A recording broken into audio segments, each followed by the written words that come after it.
Yeah, I think. Shall we start? Yes. Yeah, maybe let me just start by welcoming everyone here to this new bookstore in the making. The word is change. A lot has changed, not just in word, but in thought and practice and action over the last year and a half. It's pretty incredible that we're endeavoring to meet together in this way. It's nice to see a lot of unfamiliar masks, but also a lot of familiar faces behind them. It's really, really beautiful. I'll say one thing, only one thing on behalf of Common Notions. We are extremely proud to launch Feminicide and Global Accumulation with Susana Draper and Mason-Deese, who's joining us from the television screen, and Silvia Federici. Personally, I think if memory serves me, I picked Silvia up from the airport when you returned from this trip that began this journey in 2016. And like so many of your journeys, you came back. I mean, the itinerary sounded extremely challenging and in some ways demanding of an enormous amount of energy, and yet you came back more restored and more energetic than I was driving to JFK to pick you up. And that 5 years ago began a journey of translation and overcoming all sorts of technical obstacles to be able to present this book today and for the days to come into the world. I won't say much about the significance because we have you all here to share about the book. I'll say another thing also. We are simultaneously, of course, in this room, but then if all goes well, we're live streaming this. And so also after a year and a half or so of sitting in whatever rooms and trying to connect with each other in whatever technical ways, we're sort of now multiply doing that. So it's messy and confusing. I think we'll probably be dealing with some inevitable delays or feedbacks or other kinds of things. We also, first and foremost, want to welcome Liz from who's not able to join us today here in Brooklyn. So we're trying our best to overlap being here together in person and also live stream. So we're sort of figuring that out as we go. So thanks for coming here today and joining us. And maybe I'll pass it to Alexander briefly just to say a few words about this bookstore that you're sitting in. Sure, thanks, Maud. And as you were talking, I'll pass it to Alexander briefly just to say a few words about. See what I mean? Just realizing that I think I met Mala through bookstore networks where we were both at different bookstores at the time. Through Radical Bookstores, I was in Boston, part of the Lucy Carson Center Collective at the time, and he was a key member of the Blue Stockings bookshop on the Lower East Side. We're now, right before the pandemic started, he was key in starting a great bookstore community space called Making Worlds in Philadelphia, which like opened for 2 days and shut down, but it was like coming back strong, and they're trying to figure things out, and getting more and more people in each time, and like offering me support as I've been moving through pandemic, affecting my bookstore life, and sort of putting dreams of opening a bookshop and bringing people in from something I was like tickling on the back burner for years to being like, okay, this is the time to do something, and sort of taking the pandemic sort of encouraged me to take books out to the street and be selling from a table in different parts around the city. And just meeting people and talking to people in the community and trying to figure out where good places, and just like Bed-Stuy desperately has needed a bookstore for over a decade since Brownstone Books closed down, and just the conversations I had with people on street corners and in the middle of the block and stuff was really encouraging, inspiring, and I've been tabling as part of a little bit of the Hopkins, and it's just been so good, and I'm very excited to be like moving this forward and welcoming people into the space and having this first event of what will be many. We will also have a meeting space and event space in the back. So if any of you need spaces for meetings, please get in touch, because that's a key part of what we're hoping to do here. Thanks. So I'm honored. I'm thrilled that we have Silvia and Susana and Liz here, and that it was too technical to get some of the compañeras from Otra Negras y Feministas to come in live, but they recorded a great video for us, which will be including too the people that are doing the brunt and the hardest part of this work. So. I'll say a few words and then we look at the video. I think that, yeah. And well, I want to say that I'm so happy, first of all, to see so many people tonight. I was a little worried, given the fact that it's not a good night. And also that this is a bookstore that is just opening, so people don't know how to come. And in fact, I see it's really, wow, it's amazing. Also, so great to be together after so much Zooming. And it's especially great to be together with Mala. We have Mala back. We haven't seen Mala in so long time, and so happy that Alexander is opening his bookshop. His bookshops are really very, very important as social center. I will say a few words tonight about the book because I was the only person here that was actually in Buenaventura at the forum. And so, although I will not be able tonight to give you an idea of the richness, I'll do my best to give you an idea of the richness of this book. When you will read it, I think you will find something that is so powerful and something that speaks not only to the situation in Colombia, but actually speaks to the situation of so many places today across the world, where communities are being destroyed, and at the same time, there's a tremendous resistance and a tremendous new power that is being built. I will stop here for now, and then we look at, I think there's a short video that the women who organized the forum, the women of Otras Diversas, Mujeres Diversas y Racializadas, and the Mujeres of the House of Chantaduro in Cali, these are all popular feminist Black organizations. The one organized the forum. And they've sent us a small videos with the opening of the forum itself in Buenaventura. Should we do the slideshow first? Maybe the video first? So, yeah. Susana, you want to say something before the Susana? Here it is. So, I think you Yeah, have to... they wanted to send this. They wanted to get them together, but they couldn't, so two of them. Buenas tardes o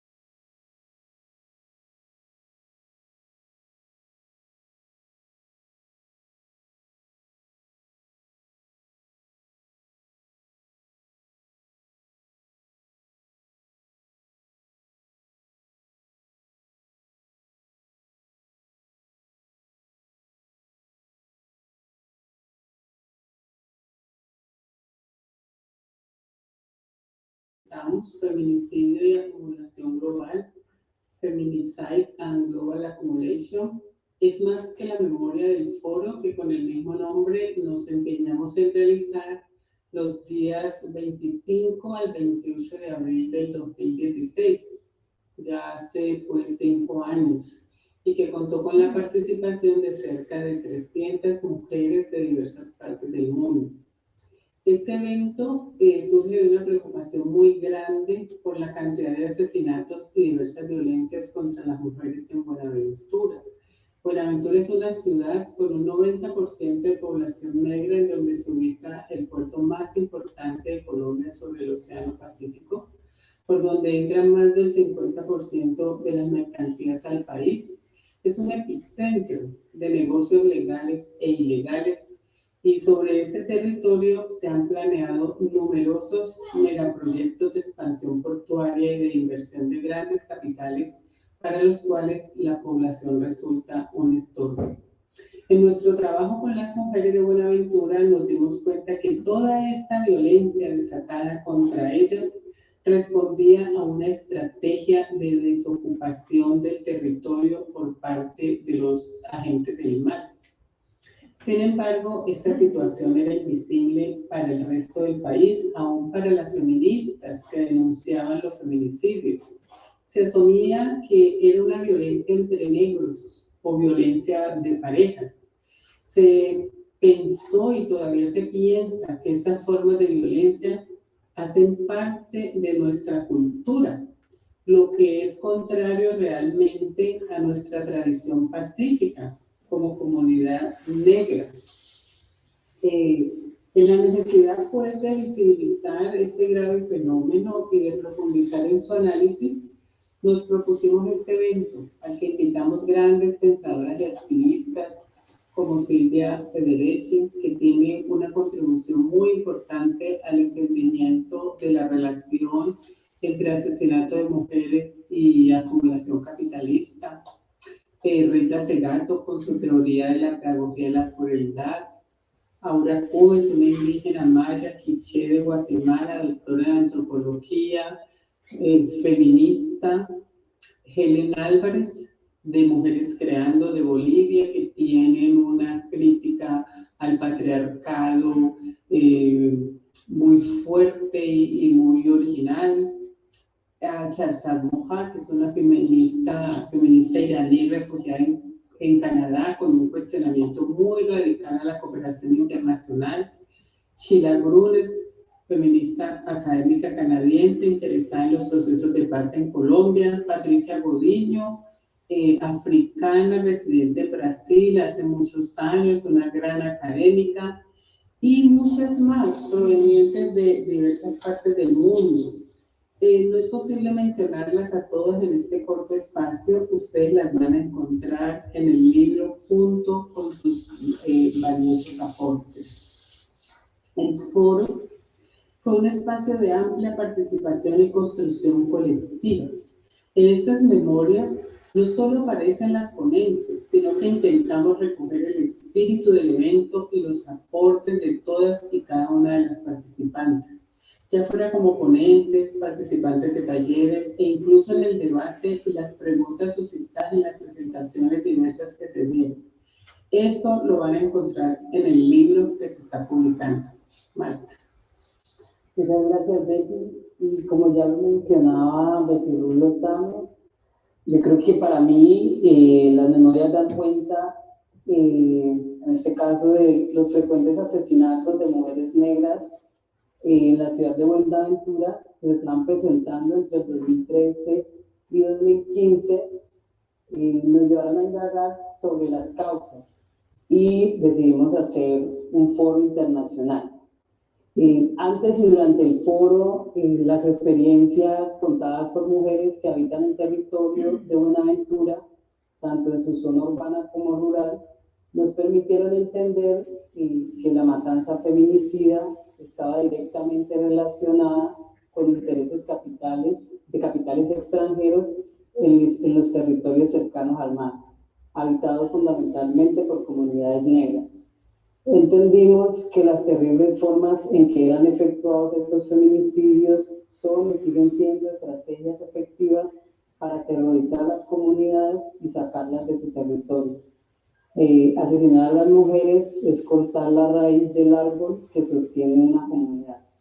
Las memorias del Foro Internacional nos proporcionan un panorama de la realidad de las mujeres racializadas y de las diversas situaciones que enfrentan en sus territorios. Les invitamos a leer las memorias del Foro Internacional. Es un aporte muy importante a un tema que poco se ha abordado en nuestro país, en Colombia, y podría decir que a nivel de Latinoamérica. Bueno, ahí tienen ustedes el libro. Confiamos pues en que enriquezca el análisis alrededor de este fenómeno que desafortunadamente sigue siendo actual. Muchas gracias. Muchas gracias.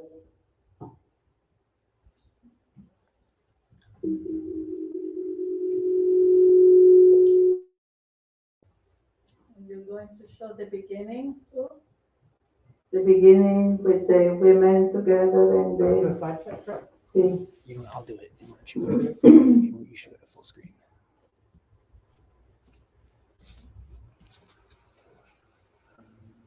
And we'll post that video too.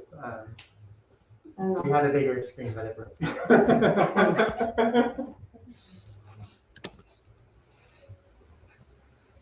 see, there's a beautiful The mandala. mandala. I think it's the next one, the mandala. Is the next one. Yeah. If you just show the mandala, because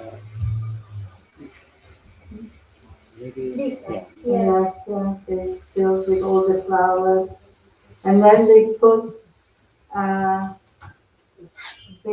a screen where people who came into the forum could write the name of women that they knew in their lives who had been killed, or brutalized. And within a short time, the big screen was full. Practically so many women who were there because the majority were women from the place, had that experience. And well, what I'll do tonight, and then, I'll speak about 15, 20 minutes, and then maybe we'll have a discussion about the issues. But one of the first things I'd like to talk about is the place itself, Buenaventura itself, because in my own experience when I went, this was the first impact with that reality. And, Buenaventura, I don't know if you're familiar with the geography of Colombia, but it's the biggest port city, in the town and in the region, in the country and in the region. And, from it, you get lots of merchandise comes and goes to China every day. And the first impact in going there was the road itself, the road from Cali to Buenaventura. It was one long truck, one truck, one after another. So it took hours and hours to go through this incredibly beautiful landscape, tropical mountains with tropical vegetation. And yet, all these trucks, one after another. We were traveling by car with Shahjaz Mojab, and she kept saying how, this road reminded her of Galeano, the open veins of Latin America. The open veins of Latin America, because you could see on those trucks all those goods going out, all this, congealed labor, all the blood of so many people's work, right, being brought out of the country. And Buenaventura itself, to me, was like an embodiment of all the contradictions of today in the world and the violence of supposed development.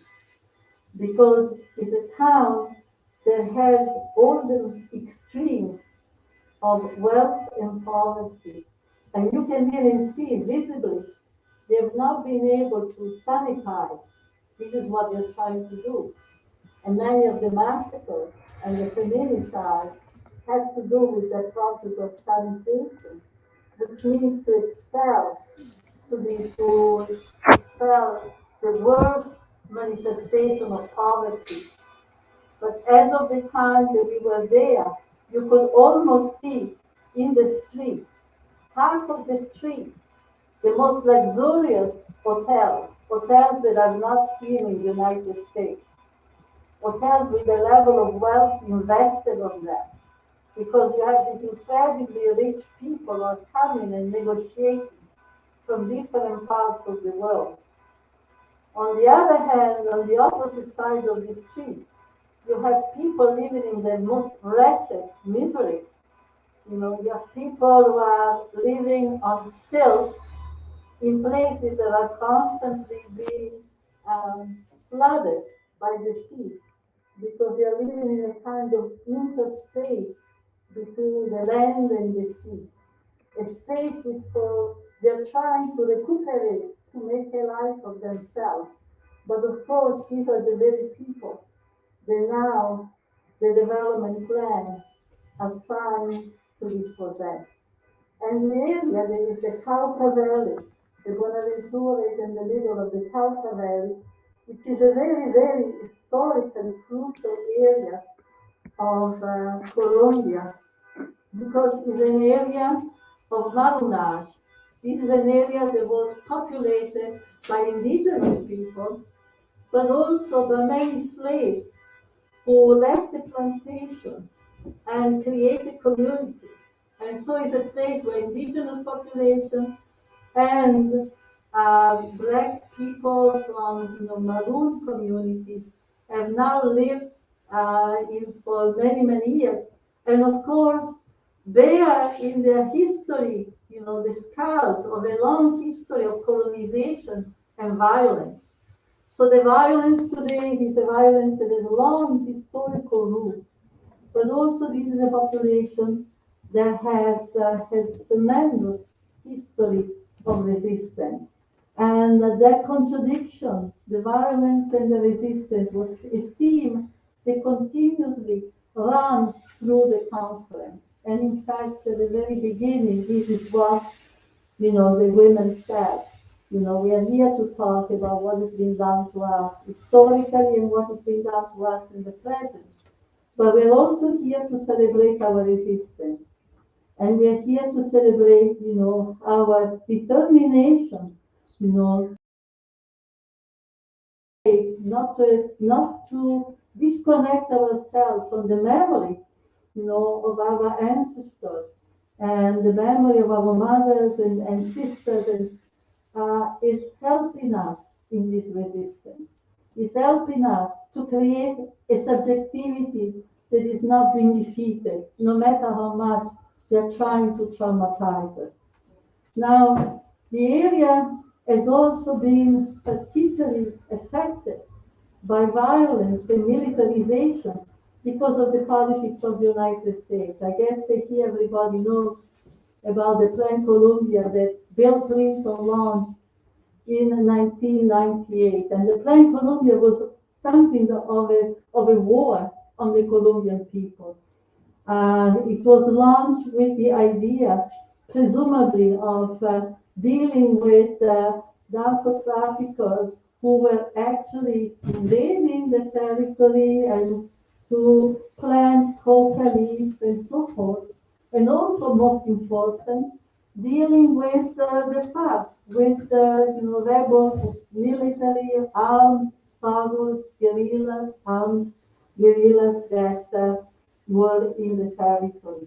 So what the Plan Colombia was a massive attack on the populations because it gave a lot of funding, and this is of course at the root of so much violence. It gave a lot of funding to the military, to the Colombian military, technology, etc., and then launched the massive process of fumigation, which basically destroyed the livelihood, destroyed in the name of combating drugs, the cultivation of drugs. It actually launched huge processes of fumigation, which impoverished and displaced lots and lots and lots of people, right?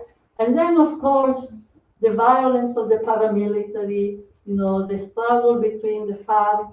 So the Buenaventura has been one of the most violent places, in probably in Latin America, but certainly in Colombia.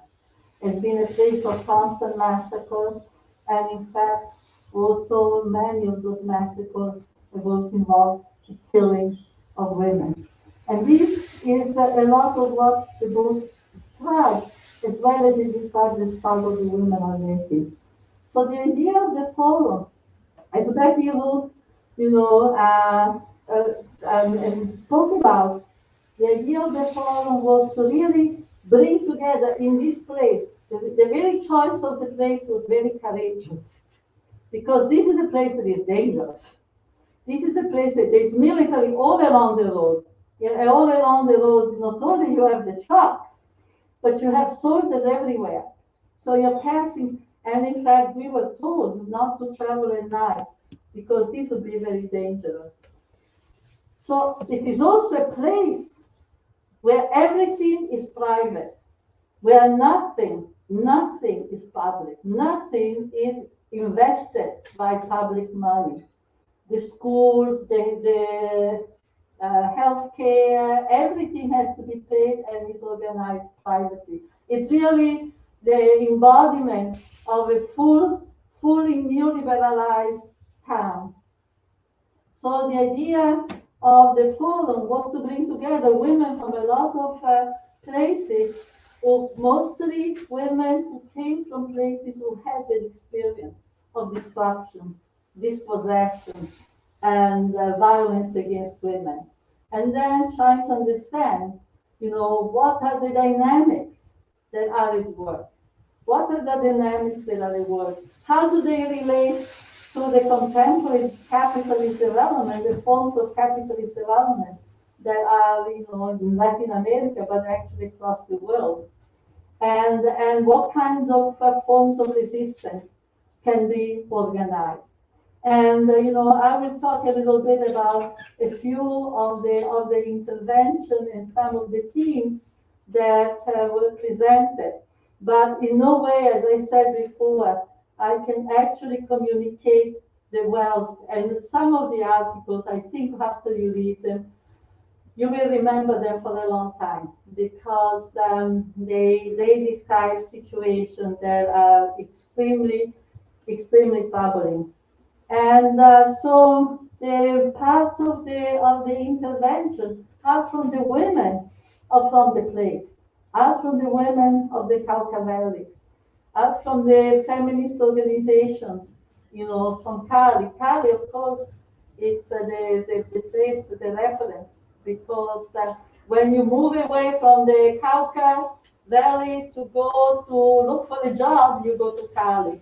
So there's a lot of voices also of women who speak of what it means to have to leave, your place and to have to go to the town. That's that kind of dispossession.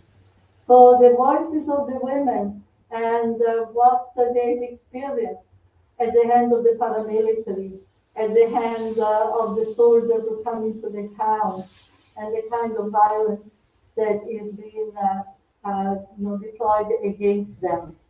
Also, they have invited a number of people from other countries, people like myself, but also like Alda Gomez from Guatemala, who basically described what happened in Guatemala during the so-called dirty war at the time of Rios Montes, and how this war again was primarily against indigenous people, but particularly against women, and how the attack on women was so fundamental to the destruction of those communities. One of the people who was invited to speak from the outside, not from the Cauca, was Rita Segato, who is a sociologist, anthropologist, originally from Argentina, now living in Brazil. And her work, if you're not familiar, is important because she has developed a theory about one of the motivation and the dynamics behind this violence, stressing the importance of how, in fact, destroying, attacking, undermining women's life is crucial to destroy community. That and pointing to the link, to the commonality of situation, where every time you have processes of dispossession, processes of expulsion of people from their land, you also have, a exacerbation of violence in the form of increasing number of feminicide. Because in a way, historically and into the present, it is women who have held the community together. It is women that, because of the work of reproducing their communities, they are creating the kind of ties, the kind of social fabric that is in fact supporting, sustaining life even under the most difficult conditions. And so because of that, you find that always, whether it is in Mexico or it is in Guatemala or it is in Colombia and particularly in the Cauca Valley, attacking women and destroying their body and brutalizing them. It's fundamental to, in fact, send a message to the community. Send a message to the community that there's no point in resistance because, the fact that people are ready to kill women, even when pregnant, even when lactating, or to kill children, as it happens so often in Guatemala, right? It means that here you're confronting people who are no form of no limit, who are no limit. So she speaks of the pedagogy of cruelty. One of her analyses was that so much of the violence that has been deployed in areas like Guatemala, like the Cauca Valley, but this of course could be much broader, is violence that is completely organized. It's not the spontaneous violence of people who are just animated by hatred, but she calls it a handbook violence. She calls it a violence that comes from, basically very well organized, that is meant to communicate a lesson of terror, communicate, to create a sense of defeat. Right? So this is one of the articles that in the book, and also there's experiences of women like Patricia Codinho, who spoke of the involvement of women in the struggle for liberation in Guinea-Bissau, and again the kind of violence to which they were exposed. Can speak a little bit of my contribution, which was to basically look at what are some of the different motivations, the different situations that today are, in fact, fomenting, the kind of violence. Not only the dispossession from the land, which is one of the driving forces. And here I can mention, for instance, what is happening, and I did in my presentation, what has been happening in many parts of Africa, Asia, Latin America, with the return of new forms of witch hunting, whereby women are being killed to be dispossessed of whatever little land they have left, in a context in which land is becoming more and more scarce, because all these development projects, mining, drilling, oil drilling, agribusiness, there is now a drive across the world, and this was a theme also in the book. There is now a drive, a corporate capitalist drive that is basically transforming entire regions of the world, into territories that devoted, destined purely to the exploitation of natural resources, particularly mineral and agricultural products, destined to be commercialized, etc., etc. And it is exactly in this process of basically what we call, once we call the new enclosures, right? That violence is generated. Violence is generated, And one of the examples that I brought to this conference was precisely the example of the return of witch hunting in many parts of the world, where the issue of land struggle and in a context of growing land scarcity. And another theme also that was present in many presentations, including in my own, is the role that in this context, right, of increasing international agencies, international capital, and military operation attack on communities. You also have the arrival, of fundamentalist sects, Christian fundamentalist sects, Pentecostal, evangelical, right, who are preaching, a very, very misogynous, an extremely misogynous, form of Christianity, and how this is fomenting also the kind of violence and giving it a sort of justification to it. Right?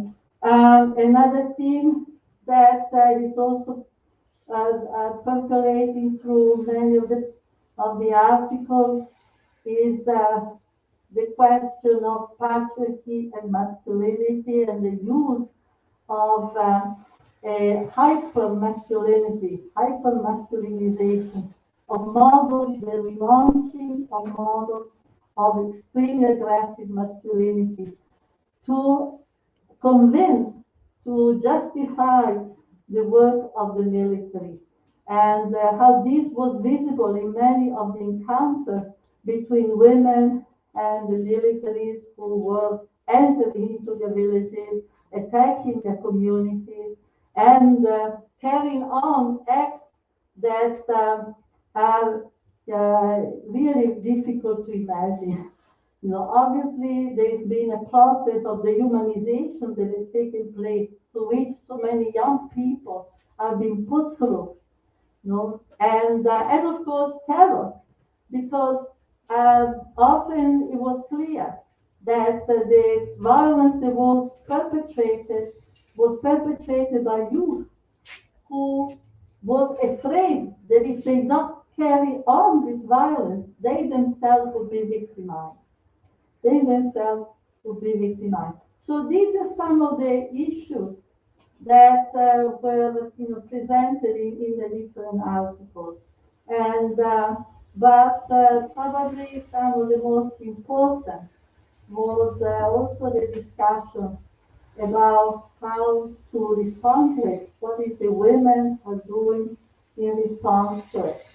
And here, there's all kinds of tactics and strategies that women have used, but a common theme was the question of really beginning to create new forms of commonalities. And I've often written about the question of the commons, and this is an idea that in fact has taken from listening to women like those who spoke at Bonaventura, who saw that the road to respond to that violence was not only to organize women's patrol, or not only to organize various forms of self-defense, but rather to begin to create more communal, to strengthen the communal bond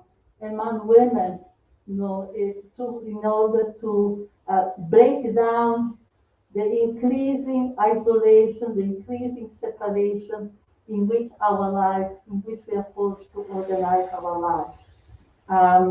So I'm going to stop here, and I would have liked to have more time to go through again all the articles.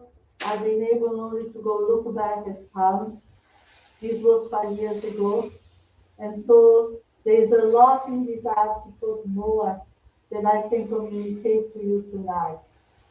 But I think that this book is extremely important because what is being described? What is being described as taking place or having taken place in the Cauca Valley, in Bonaventura, which has its own specificity. It has its own specificity. One specificity is that there is a drive to expand the port. How do you expand the port? The area of the port. Well, you kick people away. How do you kick people away? You organize this, people who resist being expelled, you disappear them, you kill them, you terrorize them. So that's one specificity. The other is the strong presence of indigenous people and black people, right? Of course, this is a whole historic violence having to do with the capitalist creation of inequality. But what is being described in these essays, in these articles, it's really a situation that could probably be, opens the way to understand what must be happening in the refugee camps, what has been happening in Palestine, what has been happening in so many other places. Where now, violence is part of the condition of everyday life for increasing number of communities who are obviously defined, in capitalist terms as sacrifice community. Now, even the capitalist developers speak of sacrifice zones. Mhm. I mean, I was in Chile, and in Chile they told me where we were, that we were close to 5 sacrifice zones. Sacrifice zones are zones where the exploitation of the soil is so extreme that soil becomes inhabitable. Of course, it's habited, right? But it becomes so poison, so full of poisons that is presumably inhabitable and is defined as sacrifice zone. Actually, today, across the world, there's sacrifice people.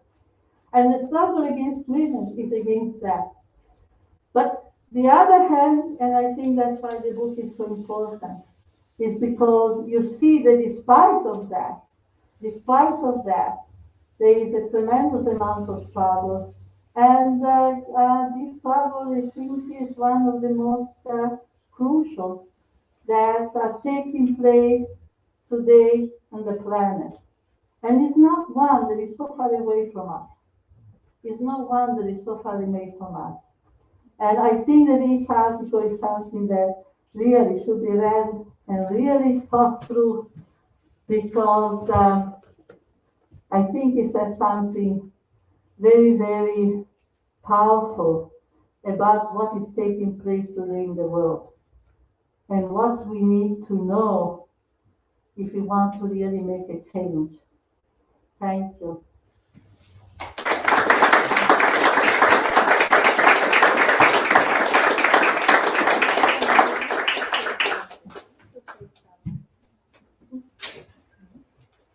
Do I need it or? Yeah.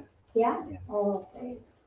No, Silvia said a lot. I may say about like that when Silvia came back and she was insisting a lot on doing the translation and that the necessity of having this book translated. And once we started working on this with Liz, with Veronica Carcheri and Laura Rotterdiner and Sheila Brunner, and when we started working on the process, I had a sense of what Silvia was communicating, but then also, and I think you will sense it when you start reading it, you see that what was happening in this forum was very singular and very powerful, And so translating this for us was a way of materializing a form of bringing a conversation and hopefully of strategizing, because the violences Silvia was talking about and that you will see in the book are violences we see here, but then, and this connects also to another decision, which was to translate instead of using the English word femicide, for us, it was a political decision to insist on feminicide, which is not often used, and that is thanks to common notion, because usually in the selection of the word, we wanted to bring all these struggles from Latin America and other parts, and because when femicide, which is a word that started to be used again in 1976, no, in the first tribunal on crimes against women, that's when the word started to be used. But in Latin America, it was later translated as feminicide, to bring what this bringing, which is the systemic nature of this violence and this killing of women, and so that was something connected to the translation, and then also to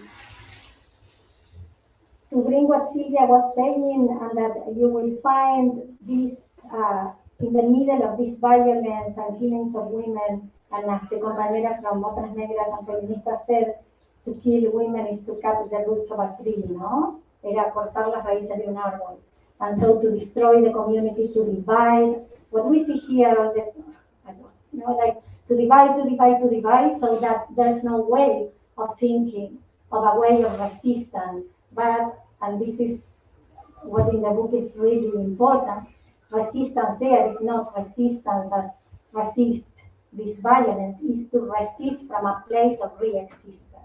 It is to affirm what is being negated and denied in these killings, and it's this whole history and the role of women, in the history of the communities that are being destroyed. And so that's something the women from Chontaduro, for instance, that you will see in the roundtable that we kept in the English version. There you can see that they say, for us, resist is to create this analysis, to gather, to understand why are they killing, what they are killing when they kill us, and then how to bring that knowledge that is being destroyed and killed to strategize, and to have a place that is different from all the solutions. And this is an intervention, for instance, from Helen Alvarez from Mujeres Creando in Bolivia, that she says how, like, she's talking in the context of the Evo Morales government when some legislation was passed against feminicides, and she's saying there was a strong women's movement, a strong mobilization and rebellion, and then when there were all these laws saying to protect women and indigenous people, we lost the rebellion because we lost the language from where to also see the state as part of this violence, in its connection with capitalism. And so that's another point that I think also connects a lot with here and these captures and the insistence of speaking from a place of distrust of all this. Also because in Buenaventura, they are, in one of the chapters, they are telling us that the state is selling the land to all these multinational corporations when there is a law that is a long struggle of the Black and Indigenous communities where there is this right to the land that they are totally negating and violating because they are selling the land. So they are also bringing that we need to create from another place a space of autonomy from state and capital, because that's what's feeling, and that's emphasized also from different places, where the women speak. And then, Liz, you want to? I want to add something about the forum took place in the middle of the peace accord at the moment, and so that context also heightened the tension and the fear, because the common understanding was that in the peace accord, the government and the FARC were negotiating away the indigenous people's land and the land of the Maroon, of the Black community, and that the women had been trying to the local women council from Cali, from Cauca, they have been trying to be admitted to the places where the discussions for the peace accord were taking place, and they were told no way. And the one without an issue was, my God, they are giving away our land. They are now negotiating our land. Yeah.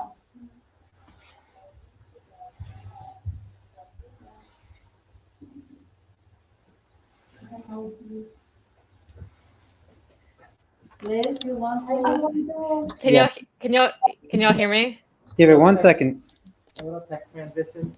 If there's anyone hanging out in the door, there's a couple more seats on this end while we're redoing audio if you want to wander through.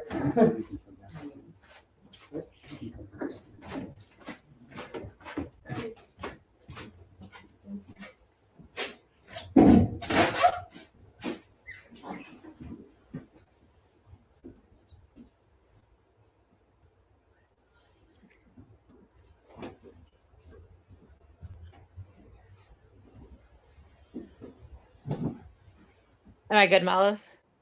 Yeah, you're good. Okay, cool. Do you want to put the other camera back on? Hey, is that not possible? Sorry. You don't want to be solo? No, it's weird. Okay. I hear you. I just want to say hi to everyone. Hi, everyone. I really wish I could be there with y'all. It's great to see everyone there, and it's great to see the new space. I'm just gonna, since we don't have a lot of time and want to leave time for questions, just gonna say a little bit about sort of what brought us to translate the book and sort of what we hope the book can offer, I think. Silvia already did a really fantastic job giving a really thorough account of the sort of many issues and analysis that the book presents that are really crucial. And so that's obviously one element of what, why we translated the book and why we want to share it with all of y'all.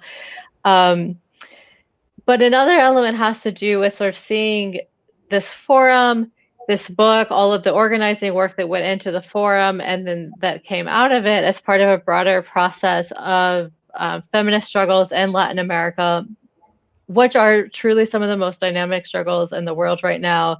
And we've seen that in Argentina, for example, in the Ni Una Menos movement, and in the recent victory that secured abortion rights for women and people with the capacity to gestate in Argentina, as well as struggles in other parts of Latin America, both against gender-based violence and for new rights such as abortion, but also that are linking those issues to other forms of what we could call economic violence, other forms of financial violence, other forms of environmental territorial violence, violence against nature. And I think that's a key element that really comes across in this book, and that I think also is one of the defining features of sort of like new wave of feminist struggles in Latin America as a whole, which has been described as popular feminism, as decolonial feminism, communitarian feminism, anti-racist feminism. It's been described in all of these ways. But one of the things that I think really sort of characterizes this form of feminism, and that again I think comes across really clearly in the book, is understanding this as like a process, right? And a process that doesn't start from any sort of assumptions about what women's issues are, or like necessarily that we even all have certain commonalities as women, that we all experience violence in the same way, because obviously we don't, right? And I think that's one of the things that comes across very clearly in the book, that I think we tried to emphasize by including also, some elements of the question and answers, the debates, the responses, the whole, like everything that made up the forum, because it wasn't only just these presentations, but it was really all of these conversations, the participation from the hundreds of women who were there. And I think that that's sort of an element of what we could call this sort of general wave of feminism across Latin America, is this commitment to a methodology that really starts from sort of analyzing and going into depth into what are the specific forms of violence and experiences that women are having in specific territories. And so we see that many of the text in the book, or which were originally the presentations of the forum, are talking about, many of them about Buenaventura, but also about other parts of both Colombia, Latin America, as well as other regions, talking about those specific contexts, but through starting from that specificity, being able to find something in common, right? So again, it's from that very situated research of why is this violence happening here? What is the form of violence? What is it that they are attacking when they attack us? What are they killing when they kill the women in these territories? That we're able to find that there are commonalities, right? That there is actually, that this violence is actually serving as a strategy for capital, that it is actually serving to dispossess women to destroy communities in order to then dispossess them of their territories that are then being used to extract certain resources that are then being used to expand ports or for other mega development projects. But that we see these commonalities emerging, and it's through that process of, again, doing that research, of constructing that knowledge, that allows us to be able to struggle together. And I think another part of that process that's really important, that again, I think the book, we at least tried to keep this alive in the translation as much as possible, is that also requires sort of valuing and recognizing all different types of knowledges, right? So many types of ways that women know things, ways that women experience things that could have to do more with spirituality, do more with the forms of relationship to the land, relationship to each other. And these are forms of sort of knowledge or know-how that are often very violently excluded from both academic spaces, but also many masculinist leftist spaces as well. And I think if y'all read the book, you'll see that, we tried to, in the translation, keep all of the sort of the songs, the singing, the storytelling, everything else that made up the forum, that wasn't only just these, more like academic presentations, because that's not what it was at all, right? It was all of these other forms of knowledge, starting from the mandala at the beginning to, again, forms of storytelling, singing, all these other forms of knowledge as well. And I think, so I don't want to go too long, that that process is just one thing that I think really defines or that is characteristic of the movement, the feminist movement across Latin America as a whole. And I think it's something we see very clearly, for example, again, going back to Argentina and looking at the Neo Menos movement and how it's been able to, for example, connect different forms of both starting from situations of gender-based violence, but also connect that, to example, to the violence of debt, specifically the violence of, and this is very similar to the case of Colombia, the violence of debt, both with the IMF and other forms of debt at different scales, going down to the household, and how that violence then spills over into the everyday lives of women and communities, destroying the social fabric, and in many times leading to direct forms of physical violence. And again, it's that analysis has been made possible really by spaces such as this forum, other types of assemblies, other forms of movement building that really bring very different people together to share their own experiences, their own analysis from their specific places. And I think, again, that's what has allowed this feminist movement as a whole to be so dynamic and to really be able to respond to not only what we could categorize as women's issues, but also to really be able to withstand the resurgence of different right-wing and neo-fascist forces in Latin America so we saw women, for example, playing a leading role in the protests in Colombia earlier this year, which we didn't really mention, but again, in those protests, that it was a lot of previous work that had been done by women's and feminist organizations that was able to provide the infrastructure to support protesters on the front lines, to be able to provide the food, the water, the medical aid to protesters as they were being attacked by the police and the state. And so again, the feminist movement is sort of spilling over and affecting being able to intervene in all of these different areas.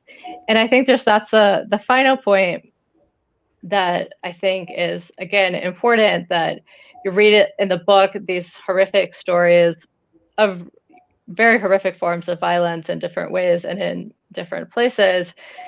And throughout them, what you see is, again, as Susana mentioned, the struggle for re-existence, which means not only resisting the violence that is imposed on us, but also finding new ways to be together, to live together, to create the common, and that is ultimately the way to not only respond to this violence, not only the way to get through it, to survive it, but also to create something different and to create something where this violence won't control our lives. So I'll stop there so we have some time for questions. Thank you again to everyone for being there, and I really wish I could be there with you.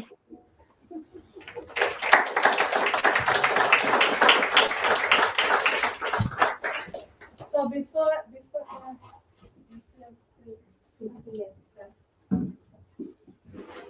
I just want to, since my partner George is here, I want to read a 2-line poem that he wrote once we arrived in Buenaventura, and we looked out of the window from the hotel where we were staying, and he wrote this: "Boy sleeping in the doorway of the Lemon Club, one leg folded over the other.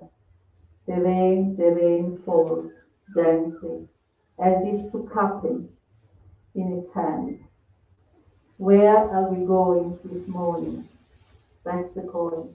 This was a young man who was sleeping every day, just like this, and on the pavement, as we have in New York, and in front of a really fancy club.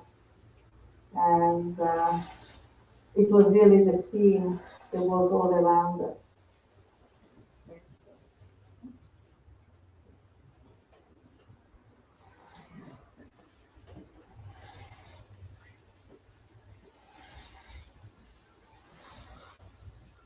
Comment, question, let's start. Yeah. Anybody? I have to say that after, after this summer in the protest, and even before the protest, Buenaventura has been the site of a lot of violence, but also a tremendous amount of protest.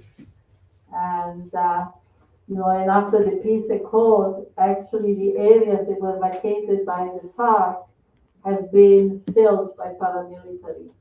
And so a whole new level of struggle has come in. There's no peace. The peace accord has been a real fraud, because in reality they have not brought any peace. The struggle is going on. Yeah. Now, just a quick question. I don't know how easy it is to answer, but how do you build those communal bonds that you were talking? Are there specific examples in Buenaventura of the building of those communal bonds that you were talking about? Yeah, I think that basically the idea is that women have been more and more coming together, as Susana was saying, that they're using the notion of not only resist but exist. For example, putting together practices of healing, bringing together knowledges that they share in terms of, for example, older medical practices,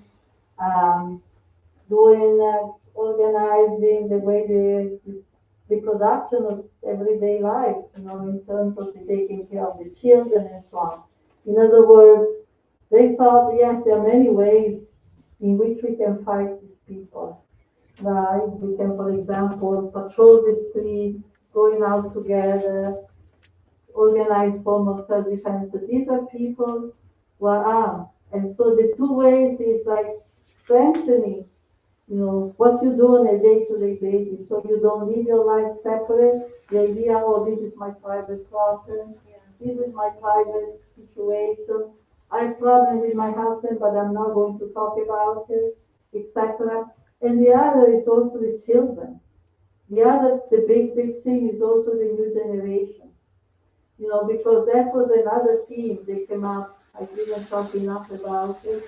We don't know about patriarchy. I mean, really, the issue of, this, the way the army and obviously the government is using, this,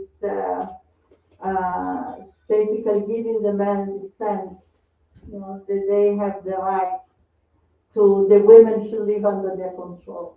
In other words, that a lot of women is to live under the control of men, and that is all right if they don't obey you, to be violent against them. So they're talking about the fact that there is a continuity, right, between like the domestic violence and the kind of teaching that is being, communicated, through the government, through the military, through the Christian organization. There's all this kind of poisoning. We see it in the United States as well. Teaching a very misogynist culture, instilling. And so the struggle really about the new generation. The struggle about what does it mean to be a man? What does it mean to be a boy? What does it mean to be, and the question, these are the main things. And also the question of the collective memory.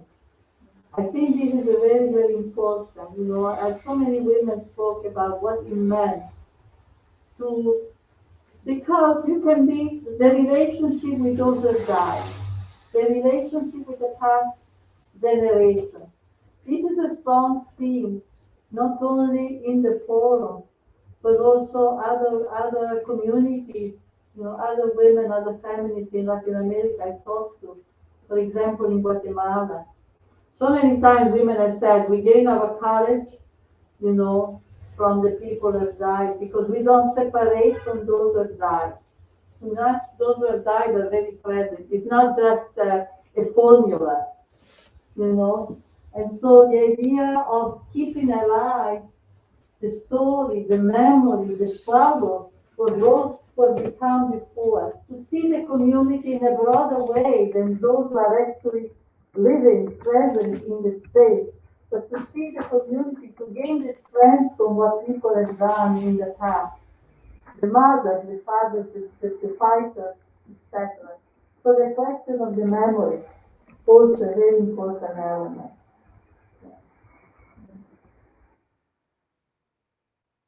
Yeah, what is next? But I think, because about that, if you remember, Becky Rose talks about pedagogy for life, no, instead of the pedagogy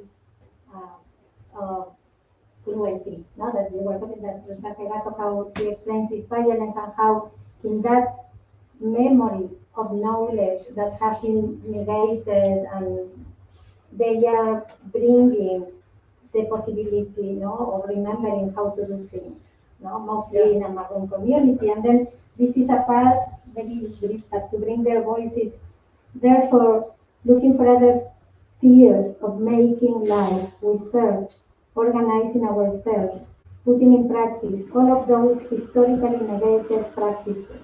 We show ourselves and we surprise ourselves with all that we are able to do. What we have experienced gives us the strength to keep doing other necessary tasks and to keep advancing in re-existence, to keep understanding why the everyday pushes us forward in an unstoppable process. We are people that resist and that names itself in ways that are different from how they have named us. We want to participate when we are here, resisting in our everyday lives. And to create from there. Yeah, in fact, they said the three principles that animated the forum, the organization of the forum, and they wanted to bring out. The three principles was tell the story, our story as an exploited community, not only in the present, but from slavery down, and then the healing that comes by maintaining alive the ancestral memory. So there's the healing and the resistance. The resistance, about the creation of new form of life. Resistant, but in the sense of creation of new forms of life. Yeah. Anybody?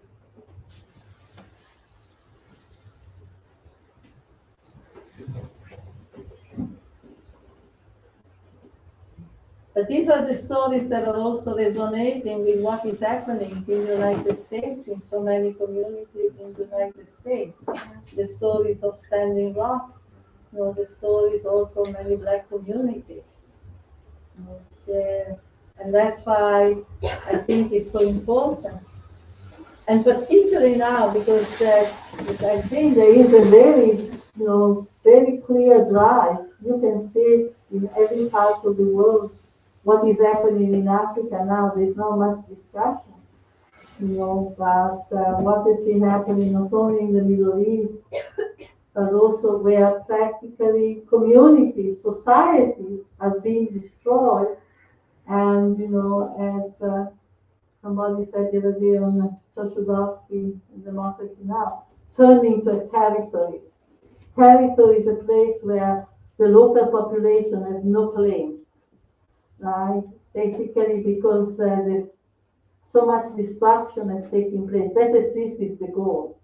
So much destruction has taken place, that the areas can just be taken over by corporations for different forms of extractivism. So that kind of plan is actually in action in so many parts of the world. And this is why this testimony of Stalo, I think, are so important.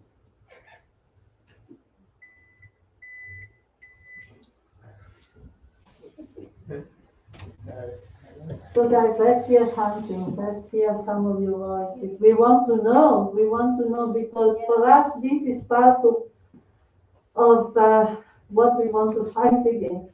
We are here, we are not in Colombia, but for us, this is our story too. It's not separated from what is happening to us. So we really like to know how we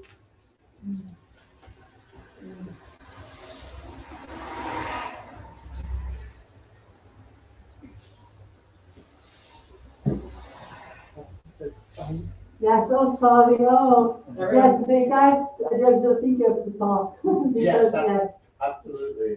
Yeah. Otherwise, I don't see behind. First of all, thank you so much for being here, and thank you so much for your words.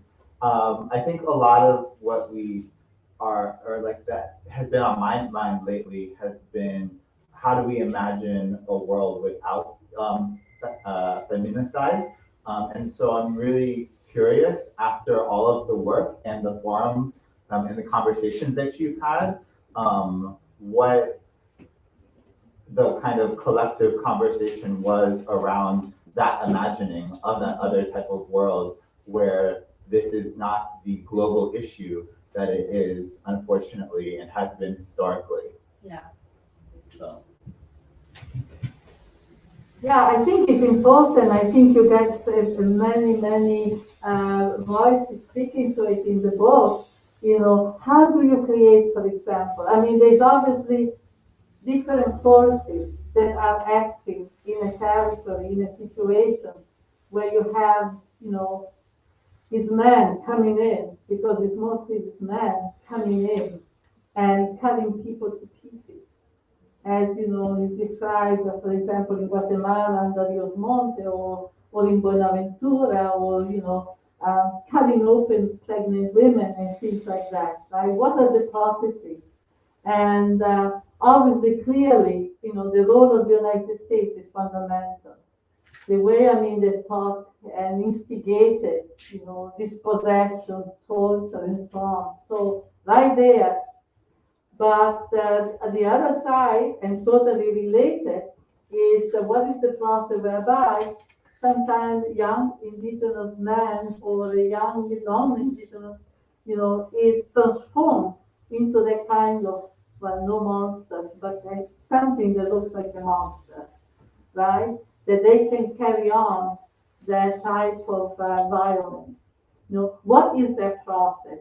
And I think to understand that there is an effort to understand what are the processes and how those processes can be defeated, right? And what is the kind of, and obviously these are people that have been already destroyed in terms of their possibilities for life, and then given this illusion of power as power over others, given this illusion of power as power in terms of being violent against women, right? Being able to rape them, able to sexually assault them, etc., because this was part of the violence. Is always the sexuality, is always the rape, right? And so I think is that the effort to understand those processes and what is the struggle? The struggle is also that, right? To create a different, to struggle in ways that you create a different type of human beings. You understand how to oppose those developments, right? Yeah.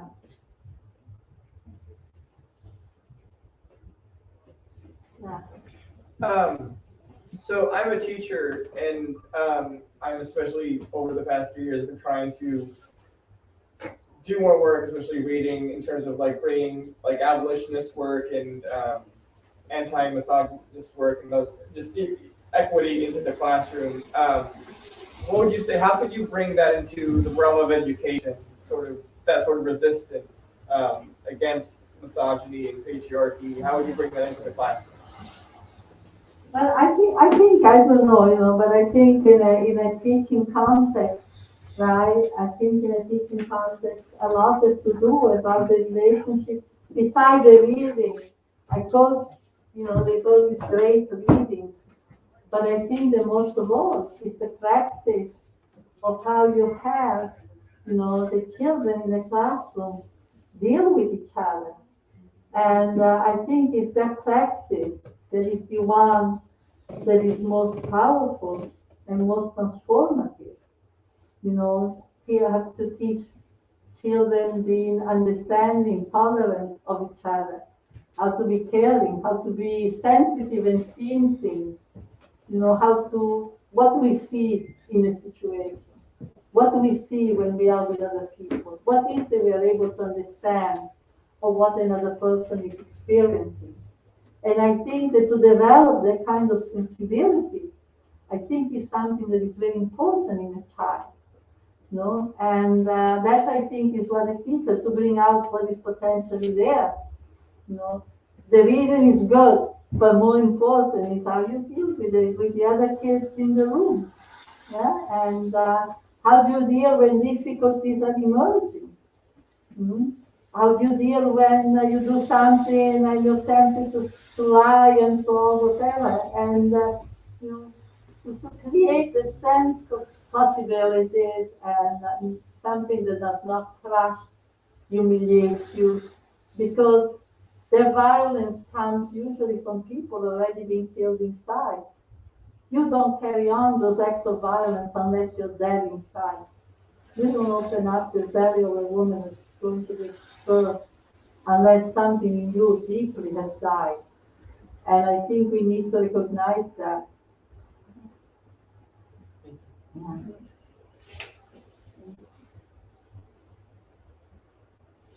Yeah, this is more. Oh, now turn it around. We need to put the eyes in the back. And also just something briefly about your question, because also ways of interrupting violence before it escalates. And there's a lot of pedagogy and there's a lot of materials created from the base, from groups of transformative justice, that I think it's very important to take to the classroom to talk, because when there's like violence in the cafeteria, or how do you do something instead of becoming an spectator of the violence, as we are trained to be, like in the subway, in this. And so to also see that to stop that, we need to learn, and that there are forms of learning about it. I'm thinking like this book, Feminist Accountability, by Jan Russo, on transformative justice, but I think that's also very important in schools, because we always, they make us think of violence as something that is always spectacular or exceptional, and we are living that violence every day, like in many places, and learning how to do something instead of just letting it go and escalate is also important, I think.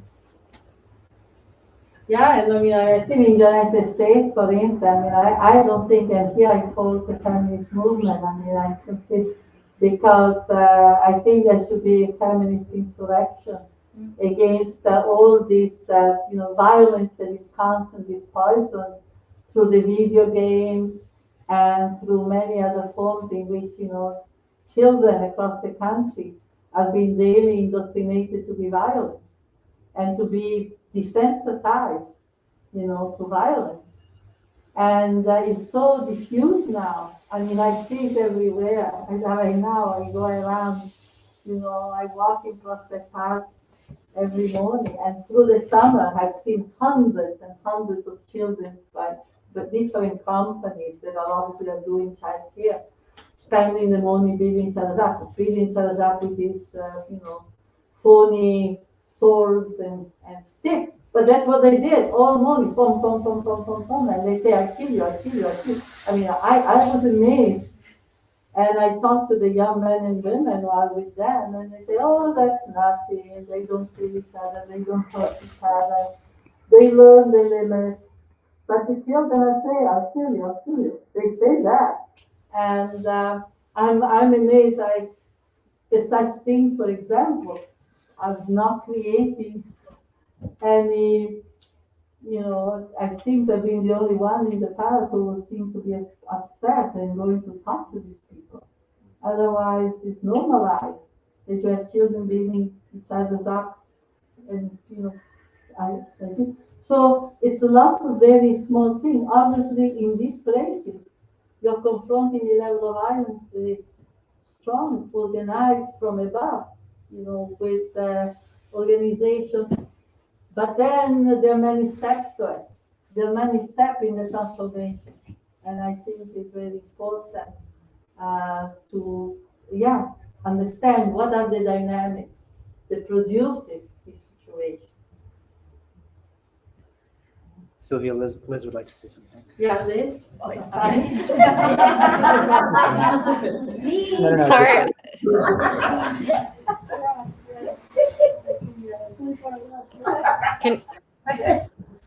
You're all set. All right, y'all can hear me. Yeah. So I think, one of the things that comes across clearly in this book, that's sort of in response to the last couple of questions, is that when we talk about violence, often, especially in the US context, I feel like when we talk about violence against women, we talk about it in terms of like individual actors, and we talk about it in like specific cases of, men who are violent against women. But what what this book and what the forums show really, and they emphasize, and feminist movements as a whole do, is that there are these major structural causes, right? And there are structural forms of violence, right? So in Colombia, it's the state is really the super violent actor, right? The state is the one that would pick people off the street, murder them, dress them up as guerrilla fighters, and said they were casualties of war. They're just all of these horrific forms of violence against both men and women. We've talked a lot about the violence of the port expansion in Buenaventura, just to talk about one example. The violence of trying to kick communities out of their land in order to grow drugs and other types of crops on them.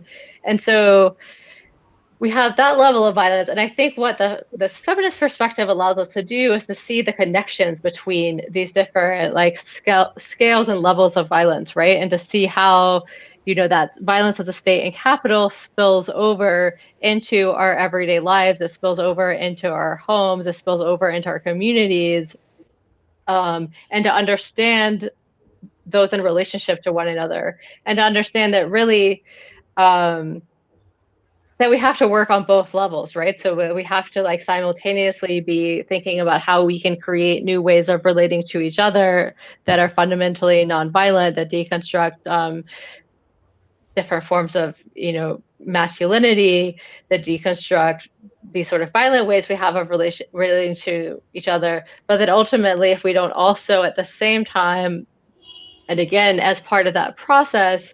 ultimately tackle capitalist property and capitalist social relations, that we're not going to be able to fundamentally change these forms of violence, right? And I think,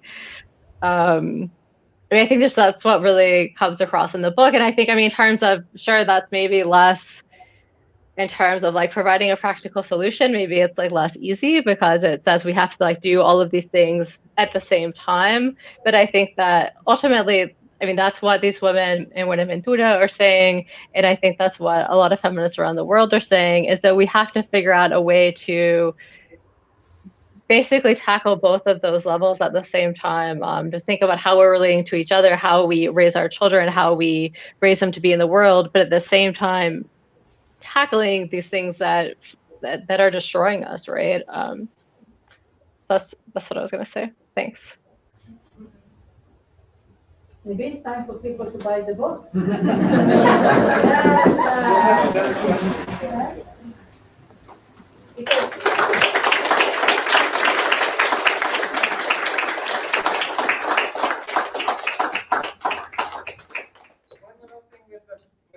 Moving on from one book to another.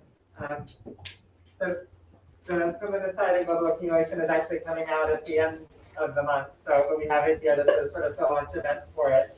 And what came out at the beginning of the month was a new edition of Family Welfare and the State, which Silvia wrote an introduction for. And then Liz, for the new edition, wrote about it too and how it relates to our contemporary situation. So it's like a little dual celebration here, and we're really an honor to have the people on. We would have been great if we could have gotten Mary Rosa to come over from Italy for it. So then we'll work on that next time. So have those two books available back here for conversation. And thank you everybody for coming out. It's really so great. Both of them are great.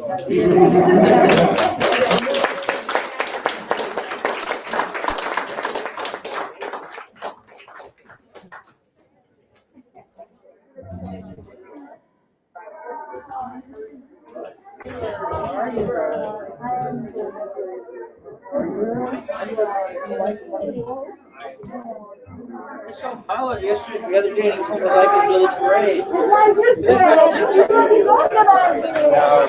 want this? You can go. I don't know, but he was passed around twice. He didn't have a mic on. I think you might know better. Right? Yes.